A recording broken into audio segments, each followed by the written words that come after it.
오늘 말씀은 행복한 가정을 만듭시다 라는 제목으로 창세기 1장 26절에서 28절 말씀을 같이 보시겠습니다.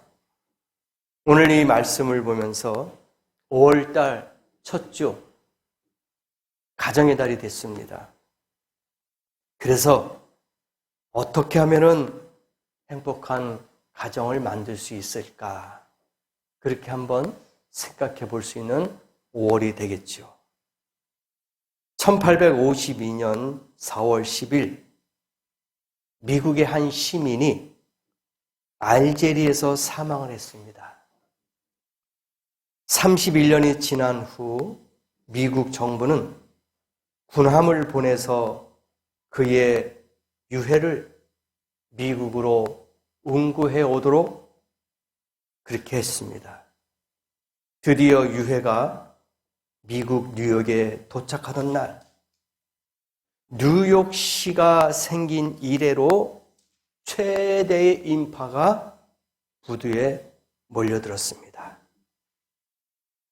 군악대의 연주가 있었고, 예포 소리가 울려 퍼졌고, 대통령과 국무위원 등 수많은 국민이 그의 운구 행렬을 지켜봤습니다. 누구의 유해이길래 온 미국 국민들이 대통령까지 관심을 가졌을까? 이 주인공은 어떤 유명한 정치인도 아닙니다. 어느 유명한 장군도 아니에요. 사회에서, 국가에서 내수할 만한 그런 위치에 있는 사람도 아니었단 말입니다. 그냥 평범한 사람이었어요. 유명한 과학자, 주지사도 아닌 평범한 한 시민에 불과했는데, 그런데 무엇이 그토록 전 국민이 관심을 갖고 집중하게 만들었을까요? 그것은 단 하나의 이유가 있었습니다.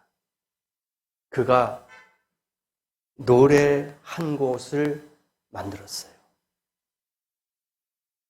한 곡의 노래를 작사한 이유 때문에 엄청난 관심을 갖게 되었던 거예요. 그 노래 가사에는 미국 국민들로 하여금 이 세상에 어떠한 소중한 가치를, 그 무엇보다도 소중한 가치를 깨닫게 해줄 수 있는 그런 메시지가 들어있었어요. 우리가 평범한 이런 유행가라든지 무슨 가곡이라든지 아니면 어떤 그런 흘러간 노래, 옛날 노래 그런 게 아니었어요. 사실 요새 노래 같으면은 반짝거려요. 그냥 금방 있다가 시들어버리는 그러한 노래들이 얼마나 많이 있습니까? 그러나 옛날에 그 시대를 반영했던 그런 노래들은 수십 년이 지났어도 지금 그 노래를 듣게 되는 거예요. 그 노래가 이야기가 된다는 것이죠. 근데 그 노래의 가사가 이거예요. 즐거운 곳에서는 날 오라 하여도 내 쉴 곳은 작은 집 내 집뿐이리.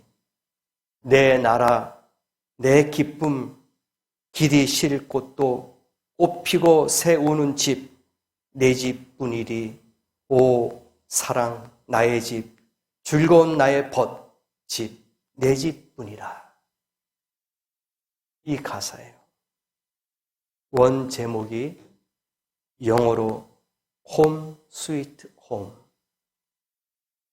그런 이야기입니다. 홈 스위트 홈.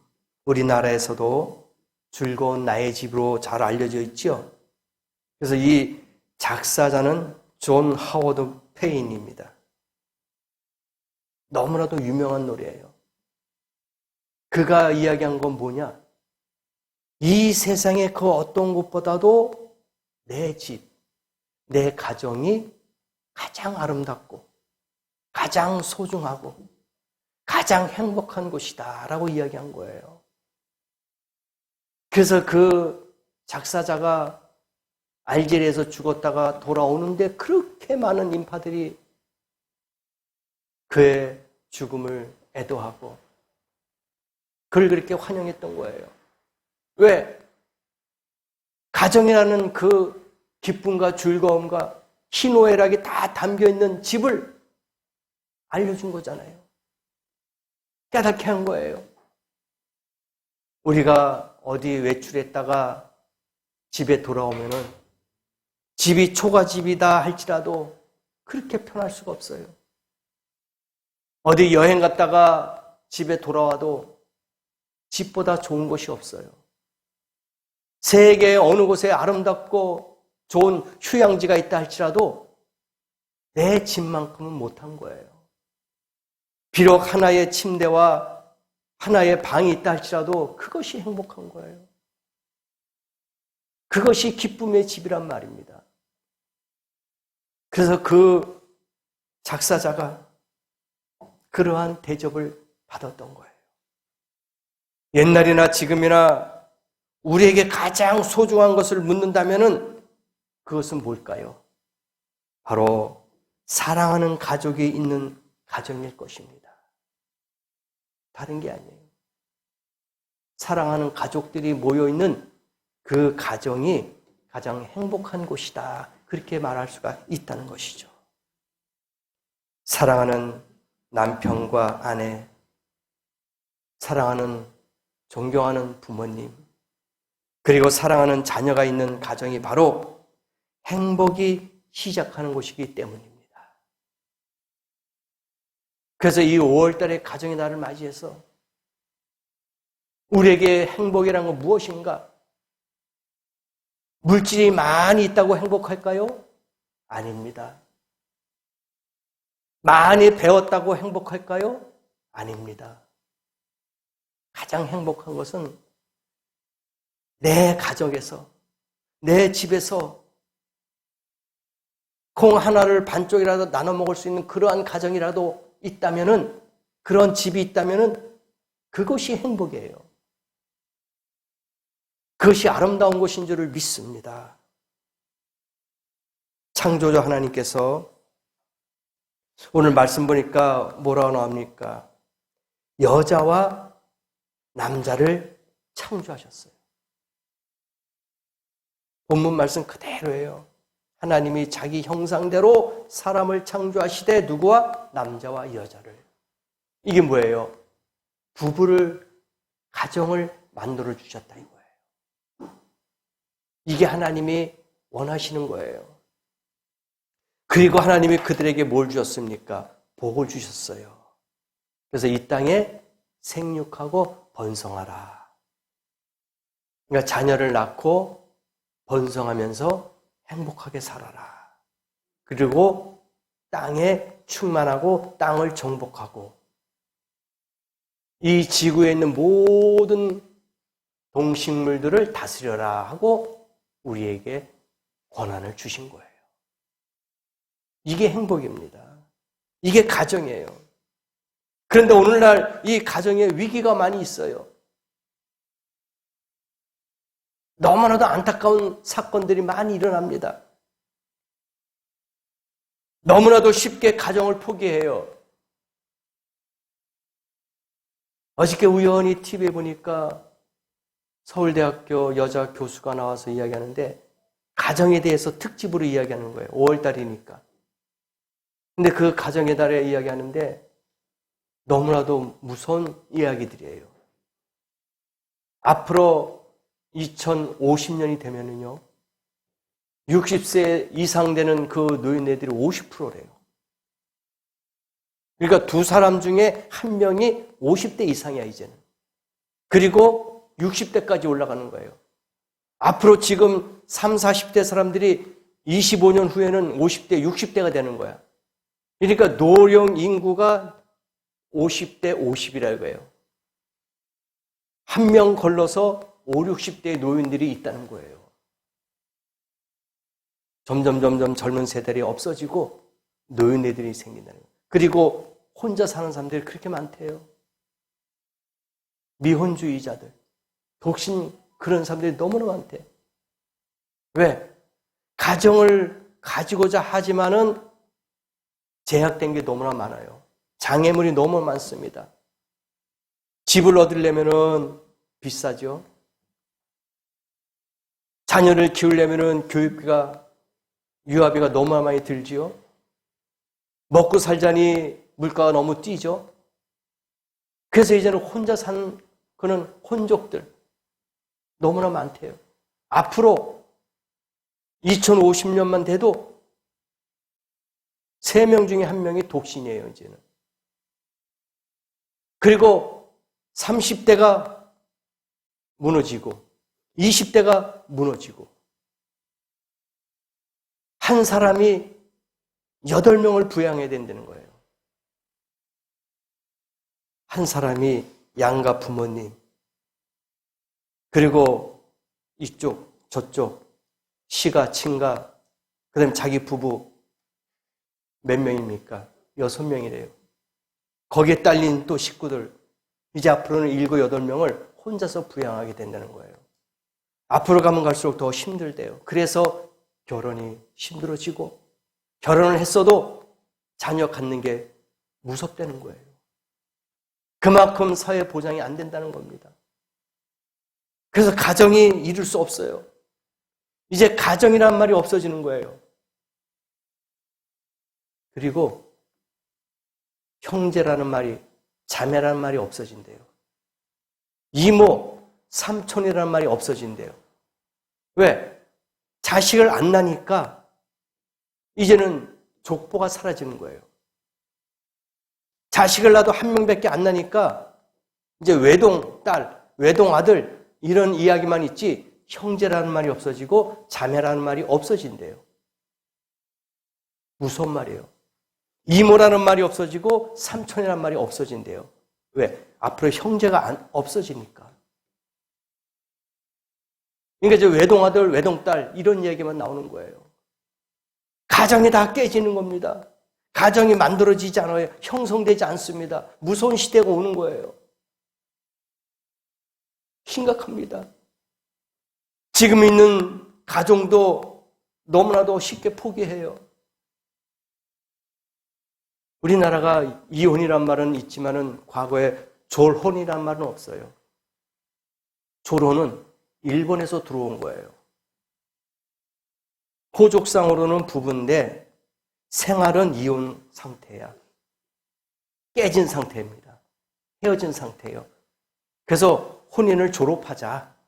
그런 뜻으로 일본에서 들어온 말이 졸혼입니다. 그거 우리나라에서 지금 많이 일어나고 있잖아요. 앞으로 신종화가 또 뭐가 생길지 모릅니다. 그만큼 가정에 위기가 있다는 거예요. 그런데 하나님 오늘 보실 때는 남자와 여자를 창조하시고 하나가 되고 가정을 이루게 만드셨어요. 그게 하나님의 뜻입니다. 그 땅에서 번성하고 충만하라 그랬어요. 자식을 많이 낳고 풍요로운 가정, 행복한 가정을 만들어라 그렇게 이야기하신 거란 말입니다. 근데 지금은 이혼율이 가면 갈수록 더 높아져요.